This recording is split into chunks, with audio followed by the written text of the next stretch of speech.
자, 에베소서 두 번째 시간입니다. 자, 오늘은 예배 이유에 대해서 함께 말씀을 나누려고 합니다. 여러분들이 자주 부르는 복음성가 중에 모든 상황 속에서라는 찬양이 있습니다. 제목 그대로 우리에게 주어진 모든 그런 시간들 가운데에서, 모든 상황과 환경 가운데에서 하나님을 찬양하겠습니다라는 귀한 믿음의 고백이 담겨져 있는 찬양입니다. 찬양의 후렴을 보시면 내 영혼이 확정되고 확정되었사오니 믿음의 눈을 들어 주를 바라봅니다 라는 가사로 이루어져 있어요. 자, 이 찬양은 시편 57편을 기반으로 쓰여진 곡입니다. 이제 다윗이 쓴 시인데 57편의 7절 말씀을 보시면 후렴과 동일한 다윗의 고백이 담겨져 있어요. 하나님이여 내 마음이 확정되고 확정되었사오니 내가 노래하고 내가 찬송하리이다 라고 다윗이 고백을 하고 있습니다.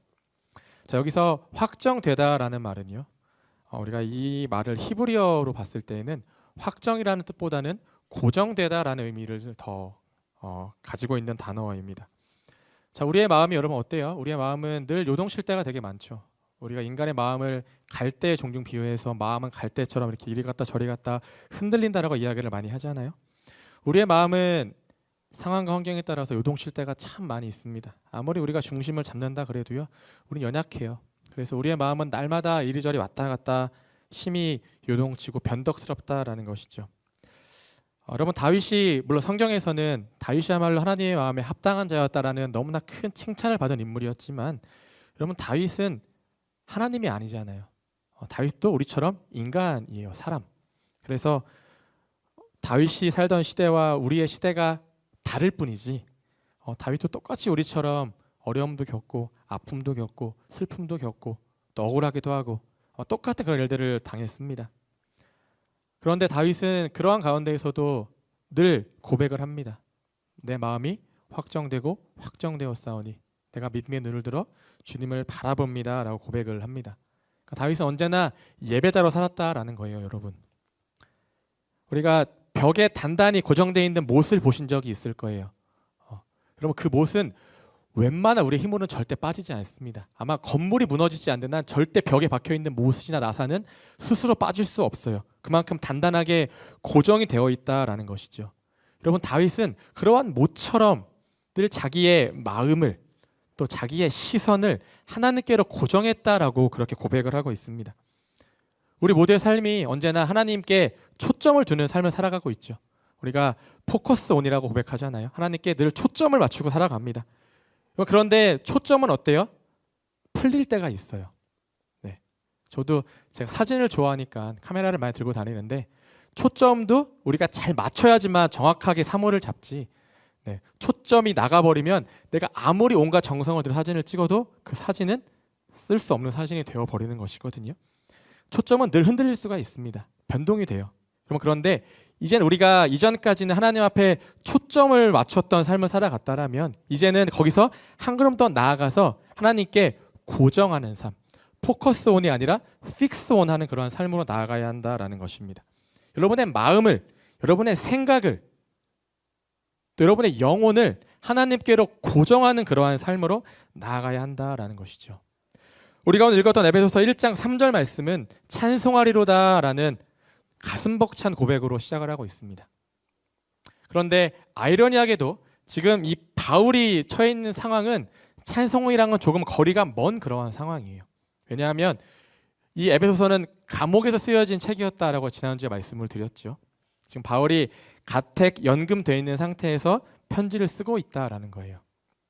그런데 또 다윗이 이 편지를 통해서 에베소 교인들에게 여러분 하나님을 찬양합시다 라고 이야기하고 있지만 그 에베소 교회의 상황 역시도 순탄치 않았습니다. 그런데 에베소서는 여러분 그래요. 그 책 안에 정확히 그 교회 안에 어떠한 문제가 있는지, 어떠한 고난이 있는지 기록되어 있지 않아요. 어떠한 이단의 침입이 있었는지, 영지주의자들이 들어왔는지, 유대주의자들이 들어왔는지 그러한 내용들은 있지 않아요. 그런데 우리가 6장 22절에서 바울이 또 너희의 마음을 위로하기 위하여라고 말씀하는 걸로 보았을 때에는 이 당시 에베소 교회 가운데에서도 어려움이 있었을 거예요. 우리는 그것을 어떻게 보냐면 이 시기는 로마의 박해, 기독교에 대한 로마의 박해가 극심했던 때였습니다.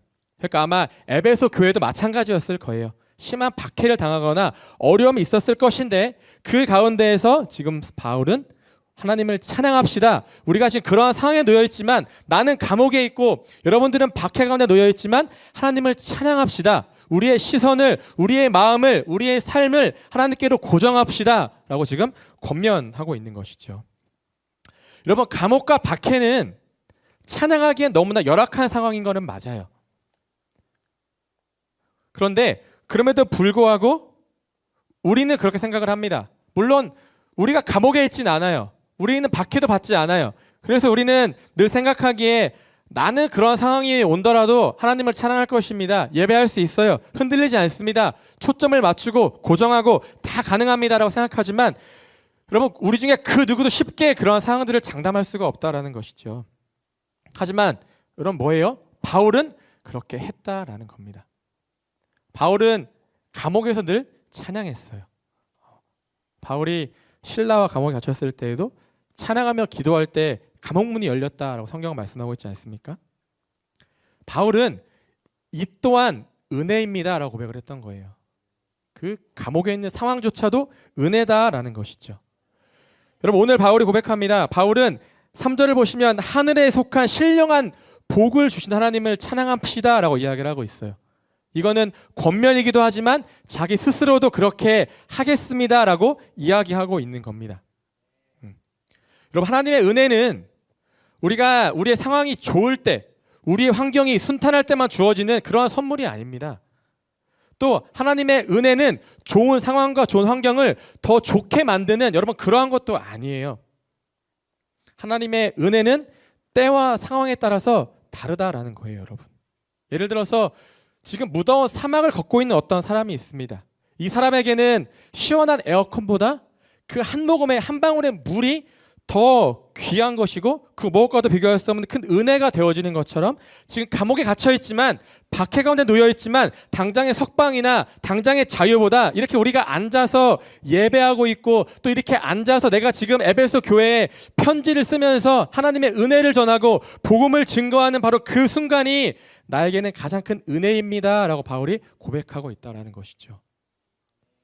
이 순간조차도 하나님께서 우리에게 부어주시는 신령한 은혜입니다. 신령한 복입니다. 바울이 그렇게 편지의 서두에서 고백하고 있는 겁니다.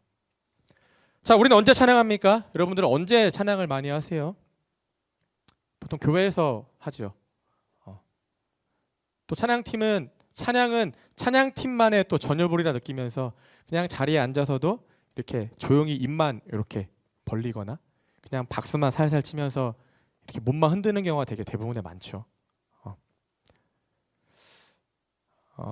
노래를 우리가 굳이 잘하고 악기를 잘 다뤄야지만 하나님을 찬양할 수 있다라면 우리 중에서는요 사실은 딱히 자격이 되는 사람들이 없어요. 네. 저도 마찬가지입니다. 저 기타 야매로 배웠거든요, 교회에서. 네. 전 지금 딱 한 개에 부딪혀 있어요. 더 여길 못 올라가고 있어요, 이렇게. 다 마찬가지일 겁니다, 여러분.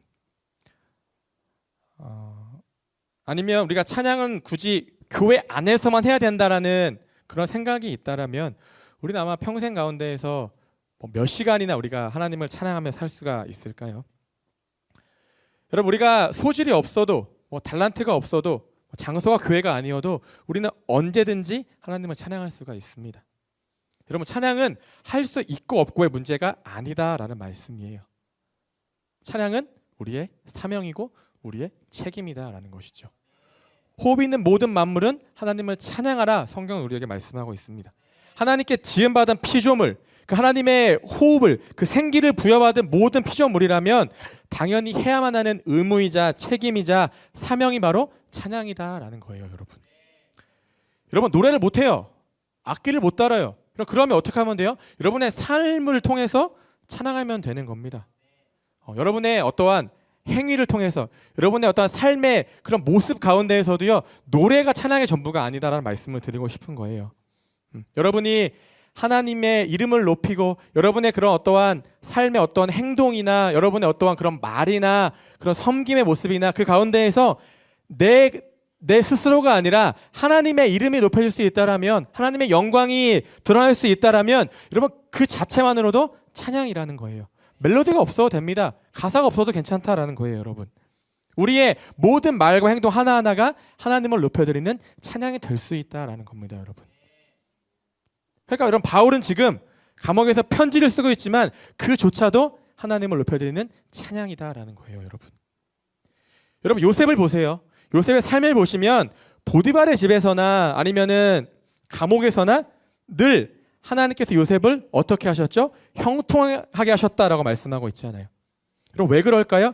요셉은요, 뭐 감옥에서 찬양했다, 여러분, 그러한 내용은 성경에 기록되어 있지 않아요. 그런데 요셉의 그 선하고 의로운 삶, 언제나 정직하고 최선을 다하고 충성을 다하는 그 삶의 모습, 그런 삶의 모습으로 요셉이 하나님을 찬양했기 때문에 하나님이 요셉의 삶을 형통하게 하셨다라는 겁니다, 여러분.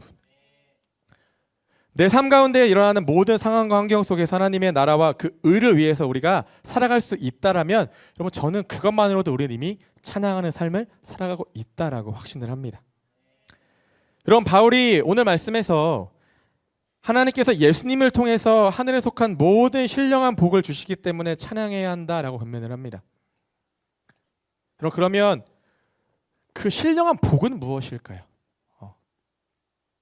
자, 우리가 4절과 5절 말씀 한번 읽어보겠습니다. 4절 5절 시작. 곧 창세전에 그리스도 안에서 우리를 택하사 우리로 사랑 안에서 그 앞에 거룩하고 흠이 없게 하시려고 그 기쁘신 뜻대로 우리를 예정하사 예수 그리스도로 말미암아 자기의 아들들이 되게 하셨으니 아멘. 자, 하나님께서 창세 전부터 우리를 택하셔서 거룩하고 흠이 없는 하나님의 자녀, 아들들이 되게 하셨다라고 이제 말씀하고 있습니다. 여러분, 이게 바로 신령한 복이다라는 거예요. 우리가 하나님의 자녀가 된 것, 무엇이겠습니까? 구원이에요. 구원. 바울이 말한 신령한 복은 우리가 하나님의 자녀, 예수 그리스도로 말미암아 그 십자가의 공로를 말미암아 우리가 죄사함을 받고 하나님의 자녀가 됐다라는 것이 바울이 이야기하는 신령한 복이 되어지는 겁니다. 자, 우리가 예수 그리스도 안에서 하나님의 자녀가 되었음을 반드시 여러분 믿으시기를 바라요. 제가 지난번에 갈라디아서를 나눌 때에도 이거에 대해서 말씀을 나눈 적이 있었는데, 한 번 더 우리가 짚고 넘어가 본다면 하나님의 아들이 되었다는 것은 여러분, 우리가 뭐예요? 하나님께 입양이 되었다라는 거예요. 하나님께 양자로 택함을 받았다라는 의미가 되어지는 겁니다. 그런데 우리는 사실 우리 중에 입양된 사람은 없잖아요. 그렇죠? 우리 중에는 적어도. 그러니까 우리는 어때요? 입양되었다라는 게 어떠한 느낌인지 몰라요. 쉽게 그 느낌을 잘 모른다라는 것이죠, 여러분. 근데 우리가 조금 마음은 아플 수 있겠지만 한번 상상해 보는 거예요. 여러분이 고아입니다. 고아. 이 세상에 나밖에 없어요. 가족도 아무도 없고 친척도 없고 엄마 아빠도 안 계시고 나 혼자만 지금 이 세상에 살아가고 있는 거예요. 근데 어느 날 너무나도 사랑이 넘치고 정이 넘치고 너무나 따뜻한 천사와 같은 어떤 양 부모님께 입양이 되었습니다. 그래서 내가 이전까지는 경험하지 못했던 그런 너무나 가슴 벅찬 사랑과 분에 넘치는 어떤 섬김과 보살핌과 이런 것들을 내가 받으며 살아간다면 우리의 삶이 얼마나 여러분 감사하고 행복하겠습니까? 그렇죠? 근데 여러분, 복음이 바로 이런 거라는 거예요. 우리가 기댈 수도 없고 바랄 수도 없는 이 세상 가운데에서 그렇게 고아로 살아가던 우리가 하나님의 자녀가 됐다라는 겁니다. 하나님이 그러한 우리를 이미 창세 전부터 정해놓으신 거예요. 넌 내 아들이다. 넌 내 딸이다. 정해놓으셨다라는 거예요. 그렇게 하면서 하나님의 양자로 하나님의 아들로 삼아주셨다라는 겁니다. 그런데 이 더 놀라운 사실은 이 모든 것이 하나님의 은혜 가운데에서 우리가 한 건 아무것도 없다라는 거예요. 하나님의 전적인 은혜 가운데에서 하나님의 자녀로 우리가 부름받았다라는 겁니다. 여러분, 그래서 바울은 우리가 그렇게 하나님께 그 은혜를 받았는데 우리가 어떻게 그 은혜를 찬양하지 않을 수 있겠습니까? 라고 이야기하는 겁니다. 이미 우리는 하나님께 그 은혜를 받았는데 우리가 지금 감옥에 있다 하더라도, 우리가 조금은 어떠한 고난을 마주하고 있다 하더라도 우리가 어떻게 그것 때문에 하나님을 찬양하는 것을 포기하겠습니까? 멈추겠습니까? 그렇지 않습니다. 찬양해야 됩니다. 그렇게 바울은 우리에게 이야기하고 있는 겁니다. 여러분, 저는 이번 한 주간이 정말 우리나라에서 너무 나라가 참 이래저래 시끄러웠죠. 그렇죠? 뭔가 그런, 이게 왜 그런 칼부림이라는 그런 사건이 뭔가 유행처럼 번지면서 너도 나도 칼부림을 하겠다고 예고하면서 실제로 안 좋은 일도 일어나고 또 많은 사람들이 다치고 어떤 분은 또 돌아가시기도 하고 너무나 나라가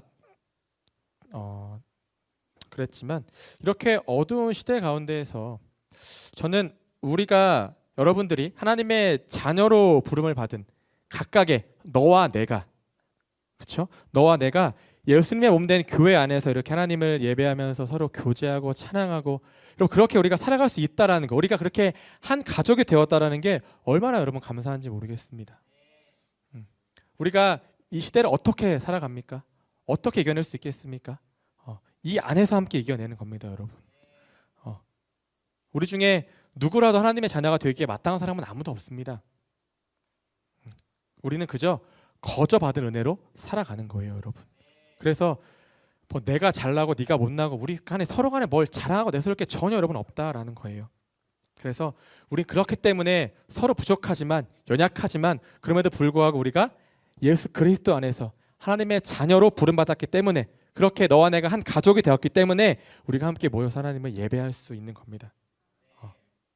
그리고 나 혼자 받은 은혜가 아니기 때문에 나만의 은혜가 아니기 때문에 우리 모두가 한 공동체 안에서 내가 받은 은혜를 함께 나누면서 하나님을 찬양하는 것이죠. 여러분 그게 저는 우리의 예배인 줄로 믿습니다. 여러분 우리가 왜 예배해야 됩니까? 우리가 왜 하나님을 예배해야 될까요? 그 첫 번째 이유는 하나님께서 우리를 자녀로 부르셨기 때문에 그런 겁니다. 이 고와 같은 우리를 하나님의 자녀로 삼아 주셨기 때문에 우리가 하나님을 예배해야 되는 거예요. 근데 하나님은 이 모든 것들을 이미 창세 전부터 계획하셨다라고 성경은 말씀하고 있습니다. 이게 얼마나 우리의 마음을 뜨겁게 하는 말씀인지 모르겠어요. 하나님께서 여러분들을 자녀 삼기로 예정하셨다라는 것이 그러면은 여기에 없는 사람들은 자녀로 택함받지 못한 것입니까? 그러한 구분짓는 말씀이 아니라는 거예요. 근데 우리가 예정이라 그러면은 이제 장로교 칼뱅의 예정론을 떠올리죠. 근데 이거는 사실 나중에 이야기하는 걸로 하고 여기서 말하는 여러분 예정은요. 여러분 생각해 보세요.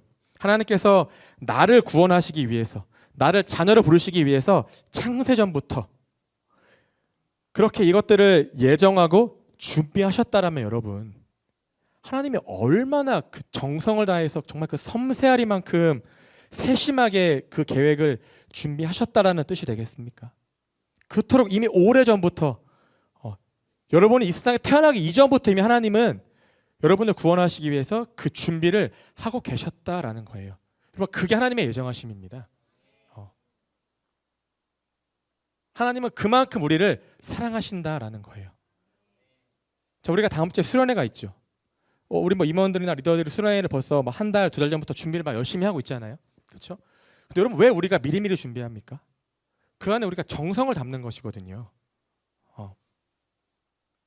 다 우리 청년부 공동체를 향한 마음이 있기 때문에 미리미리 시간을 들이고 또 힘을 들이면서 이것들을 준비하는 것이지 그럼 마음이 없으면요 사랑하는 마음이 없으면 정성이 없으면 그러면 그렇게 할 수가 없어요. 그렇게 미리미리 준비할 수가 없다라는 것이죠.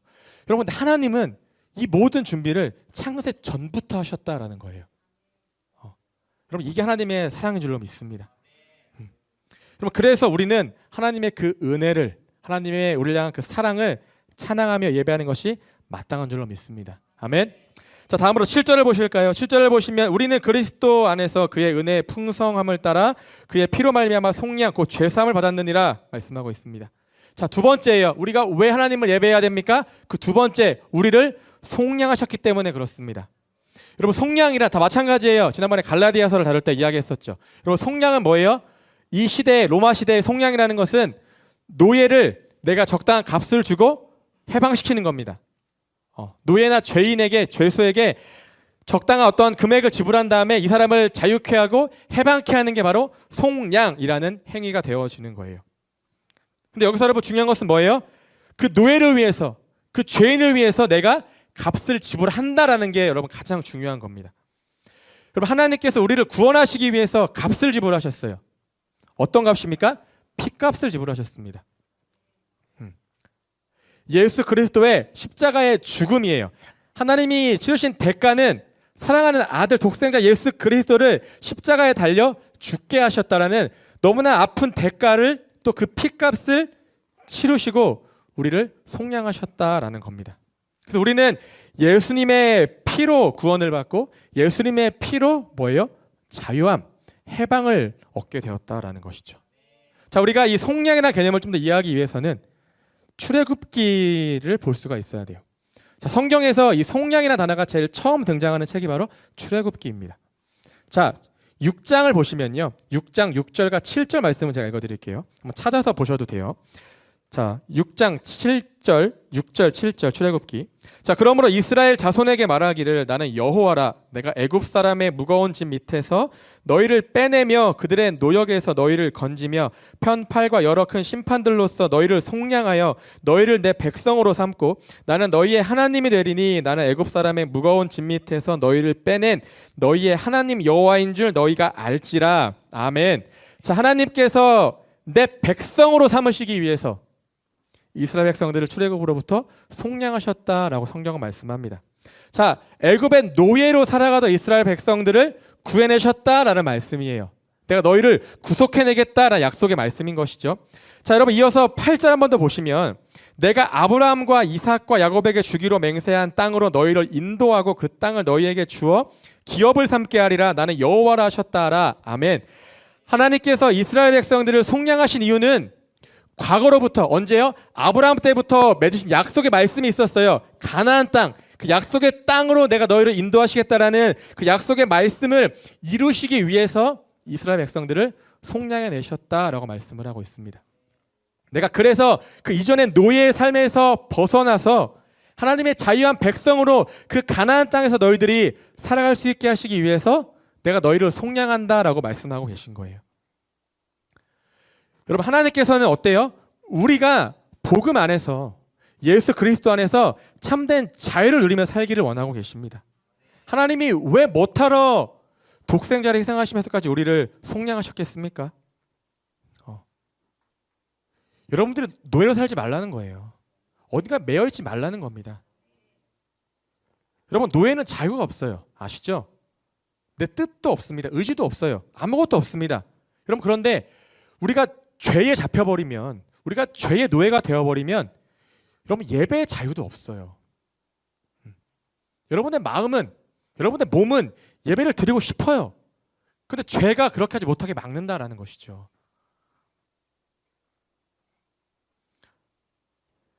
하나님께서 그러한 삶에서 우리를 어떻게 해요? 속량하셨다라는 겁니다. 그런데 우리는, 여러분 잘 생각해 보세요. 내가 지금 어디에 지금 잡혀 있는지, 난 지금 무엇의 노예로 살아가고 있는지 한번 생각해 보시기를 바랍니다. 누군가는 일의 노예로 살아갈 수도 있습니다. 누군가는 뭐 뻔하죠. 물질의 노예,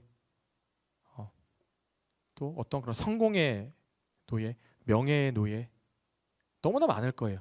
여러분들이 내가 지금 무언가에 사로잡혀서 내 시간과 물질과 마음을 쏟고 있느냐를 여러분들이 생각해 본다면 그게 여러분들이 지금 노예가 되어져 있는 그 분야가 되어지는 겁니다. 그래서 우리는 하나님께서 우리를 그러한 노예로 살지 않게 하시기 위해서 우리를 속량하신 그 하나님의 은혜를 찬양하면서 예배할 수 있어야 한다라는 것이죠. 자, 마지막으로 우리가 하나님을 예배해야 되는 이유는 우리가 예수 그리스도 안에서 통일되었기 때문에 그런 거예요. 하나 되었기 때문에 그런 겁니다. 자, 10절 말씀을 보실까요? 본문. 하늘에 있는 것이나 땅에 있는 것이 다 그리스도 안에서 통일되게 하려 하심이라. 아멘. 자, 여러분 유대인들의 세계관에 따르면 하나님이 처음에 천지를 창조하셨잖아요. 아름답게, 질서 있게, 조화 있게, 그렇죠? 그런데 죄가 이 세상에 들어온 이후부터는 이 세상이 깨져버렸다라고 이제 생각을 해요. 그 조화로웠던 세계가, 그 질서 정해놨던 이 세계가 오염되고 타락해버렸다, 그렇게 이야기를 합니다. 근데 그때 인간을 비롯해서 모든 이 세상 자체가 죄로 인하여서 무너졌다라고 유대인들은 생각을 하고 있어요. 근데 여러분 맞죠? 그렇죠? 죄로 인하여서 어떤 관계도 다 끊어지고 하나님과 우리의 관계도 끊어지고 인간과 인간의 관계도 틀어지고 갈등이 나고 분열이 일어나고 조화와 질서와 사랑과 연합과 화평과 이 모든 것들이 다 깨어지게 되었다라는 거예요, 여러분. 여러분, 그런데 바울은 바로 이러한 세상이 그리스도 예수 안에서 여러분 어떻게 됐다고 이야기하는 거예요? 통일되었다라고 이야기하고 있는 겁니다. 다시 하나가 되었다라고 이야기를 하고 있는 거예요. 여러분, 통일은 분열되고 나뉜 것이 다시 하나가 되게 하는 일이죠. 우리가 죄로 인하여서 끊어진 관계들이 참 많이 있습니다. 하나님과의 관계도 끊어졌고요. 사람과의 관계도 끊어지게 되었습니다. 그런데 바울은 그 끊어진 관계가 다시 하나가 되어지게 하는 길은, 다시 그 끊어진 관계가, 무너진 벽이 다시 세워지고 분열된 게 통일되는 유일한 길은 바로 예수 그리스도 안에서 가능케 되어짐을 우리에게 이야기해 주고 있다라는 겁니다. 오직 예수 그리스도 안에서 이 모든 것들이 회복될 수 있다라고 이야기를 하고 있는 거예요. 우리가 이사야 11장 6절부터 9절까지 말씀을 보시면 여러분, 하나님께서 통치하시는 그 나라, 예수님이 왕이 되셔서 다스리시는 그 나라가 어떠한 모습인지에 대해서 이사야가 자세하게 기록하고 있는데, 우리 한번 찾아볼까요, 여러분? 이사야 11장 6절입니다. 6절부터. 자, 이사야 11장 6절부터 9절까지예요.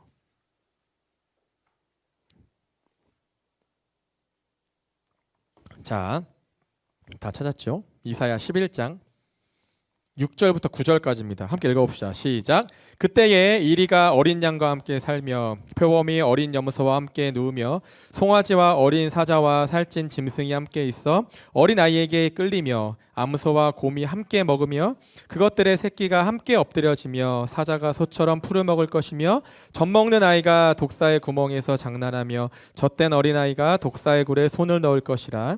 내 거룩한 산 모든 곳에서 해됨도 없고 상함도 없을 것이니 이는 물이 바다를 덮음같이 여호와를 아는 지식이 세상에 충만할 것임이라. 아멘. 자, 여러분 어떻습니까? 이 말씀을 보니까 서로 대립되고 원수해진 것들이 하나가 되어지죠. 도저히 연합될 수 없을 것 같은 관계가 하나가 되어지고 연합이 됩니다. 서로 공존하며 살아가게 됩니다.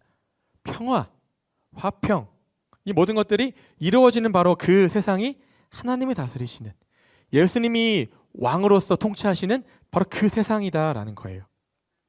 서로에게 해를 가하지 않습니다. 서로 비난하지 않아요. 용납하고 포용할 줄 안다라는 것이죠, 여러분.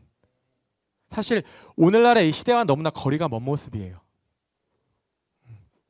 그런데 하나님이 다스리시면, 하나님이 역사하시면, 그리고 이미 사실 예수님이 이 땅에 오심으로 그 이사야가 선포했던 바로 그 하나님의 나라는 이 땅 가운데에서 여전히 이루어지고 있는 줄로 믿습니다. 그런데 그 이루어지는 것이 사실 우리 눈에 보이지 않아요. 너무나 아픔이 많습니다. 그래서 우리의 역할이 너무너무 중요한 겁니다. 여러분들이 이 세상 가운데에서 그 곳곳에 그 갈라진 그런 균열과 분열 가운데 여러분들이 한 명 한 명이 들어가셔서 그곳을 평화롭고 또 연합을 이루고 하나를 이루고 통일을 이루는, 하나님의 나라를 그렇게 하나하나 더 힘있게 세워져 나아가는 그러한 예배자가 되셔서 살아가셔야 한다라는 거예요. 저는 그렇게 될 줄로 믿습니다. 우리는 예배를 통해서 여러분 하나님과 하나됨을 배우고 연합됨을 배우게 됩니다. 그리고 우리가 함께 예배드림을 통해서 너와 내가 그 예수 그리스도 안에서 하나됨을 누리고 경험하게 될 수 있다라는 거예요. 우리의 모습은 다릅니다. 성격도 달라요. 목소리도 달라요. 그런데 그 서로 다른 모든 것들이 하나가 되어서 하나님께 찬양으로 올려드려지게 됩니다. 서로 가정도 다르고요. 환경도 다르고 하는 일도 다릅니다. 하지만 우리는 그 모든 지체들이 한 분이신 하나님 앞에서 예수 그리스도의 몸된 교회를 지금 이 순간에도 이루어 나가고 있다라는 것이죠. 그래서 제가 아까도 말씀을 드렸지만 우리 중에 그 누구도 서로 자랑하거나 내세울 것이 없다라는 거예요. 그 순간 균열이 생깁니다. 분열이 되어지는 거예요. 여러분들은 하나님께서 우리를 하나 되게 하심을 기억하면서 예배하시기를 바라요. 여러분, 예배는 저도 그렇게 예배를 드리지 못합니다. 저도 늘 뭔가 정신을 빼앗기고 이리저리 산만하고 늘 그렇게 노력하고 있지만, 여러분, 우리의 예배는 처음부터 끝까지 모든 순간순간 가운데 예수 그리스도의 십자가가 기억되어져야 되고 묵상되어져야 됩니다. 여러분들이 예배 가운데에서 우린 늘 무언가를 받기를 원하죠. 맞습니다. 은혜를 받아야죠. 축복을 받아야죠. 그런데 예배는 내가 받는 게 먼저가 아니라 하나님께 드림이 먼저예요, 여러분. 우리는 드리는 겁니다. 내 마음을 드리고, 내 삶을 드리고, 내 눈물을 드리고, 아픔을 드리고, 기쁨을 드리고, 감사함을 드리고, 여러분 드리는 거예요. 우리가 드렸을 때, 모든 걸 다 올려드렸을 때 하나님께서 그 모든 것들을 흠양하시고 받으시고 그때 우리에게 응답하시는 것이죠. 그 응답이 뭐예요? 그 응답이 은혜인 것이고 축복인 것입니다. 근데 우리는 늘 받기에 급급해요. 그게 우리의 예배가 아닐까요? 우리가 좀 반성하고 되돌아봐야 되겠죠. 우리는 서로서로 다투고 비난할 시간적 여유도 없습니다, 여러분. 우리는 더 서로서로 그 이 주어지는 이 공동체 가운데에서 서로서로 아끼고 서로서로 돌보아주고 그러면서 우리가 더 힘있게 예배하고 더 힘있게 교회를 세워져 나아가는 일에 집중하기에도 우리에게 주어진 이 청년의 때가 모자라다니까요, 여러분. 전 여러분들이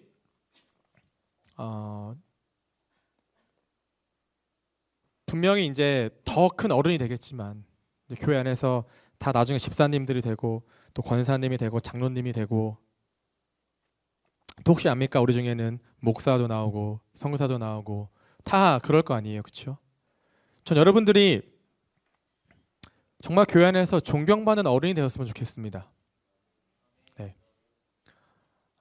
근데 우리가 어떻게 교회 안에서 존경을 받아요? 여러분 예배로 승부를 보는 겁니다. 예배 시간에 예배를 정말 진실된 마음으로 잘 드리는 그런 어른이요, 여러분 교회 가운데에서도 큰 소리 낼 수 있는 거예요. 여러분들이 진짜로 나중에 어른이 되었을 때 야 예배 좀 잘 드려, 예배 그렇게 드리는 거 아니야 임마, 그렇게 이야기할 수 있으려면요, 여러분들이 정말로 그 다음 세대들에게 또 젊은 사람들에게 정말 예배 하나만큼에서는 절대 그 누구에게도 정말 꿀리지 않는 저분은 정말 예배자다라는 그런 칭찬과 평판을 들을 수 있을 만큼 예배를 드리시기를 바랍니다. 그거는 저와 우리 모두의 사실 목표예요. 우린 그렇게 나아가야 됩니다. 그렇지 않은 상태에서는 여러분 그 누구도 여러분한테 뭐라고 할 수가 없어요. 여러분 뭐 대예배 시간이든 우리 청년부 예배 시간이든 또 여러분들이 나중에 또 어디에 나가서 예배를 드리든지 간에 정말 최선을 다해서 예배를 뜨겁게 드리십시오. 네. 사실 우리 모두가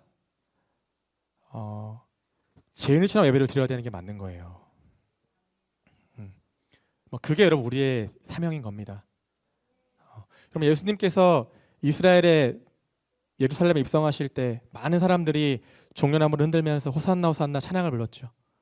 그때 유대인들이 얘기했습니다. 시끄럽다고.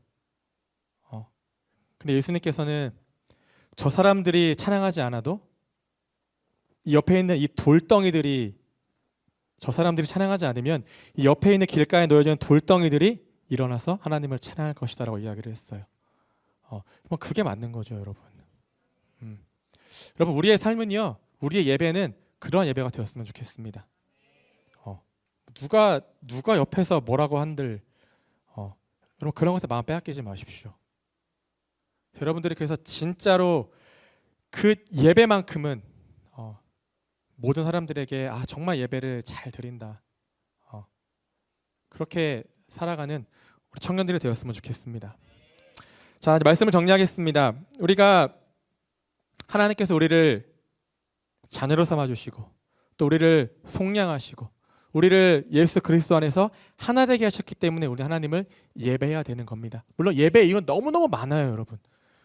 하지만 여러분들이 늘 이 세 가지만큼은 꼭 기억하시기를 바랍니다. 그래서 우리의 예배 가운데 우리를 구원하시니 감사합니다. 우리를 자녀 삼으시니 감사합니다. 우리를 이 너무나 어지러운 시대 가운데에서 하나된 마음으로 한 가족으로 부르셔서 한 공동체 안에서 연합된 공동체 가운데에서 하나님을 예배하게 하시니 감사합니다 라고 찬양할 수 있는 우리 모두가 되어지기를 주님의 이름으로 축복합니다. 그래서 우리 청년 공동체 예배가 정말로 어디에 우리가 나가더라도 정말 저 청년들은 너무너무 예배 가운데 기름 부심이 있는 예배라고 그렇게 하나님이 기뻐 받으시고 또 많은 사람들에게 정말 좋은 영향력과 그런 귀감이 될 수 있는 그러한 예배가 될 수 있게 되기를 주님의 이름으로 축복합니다.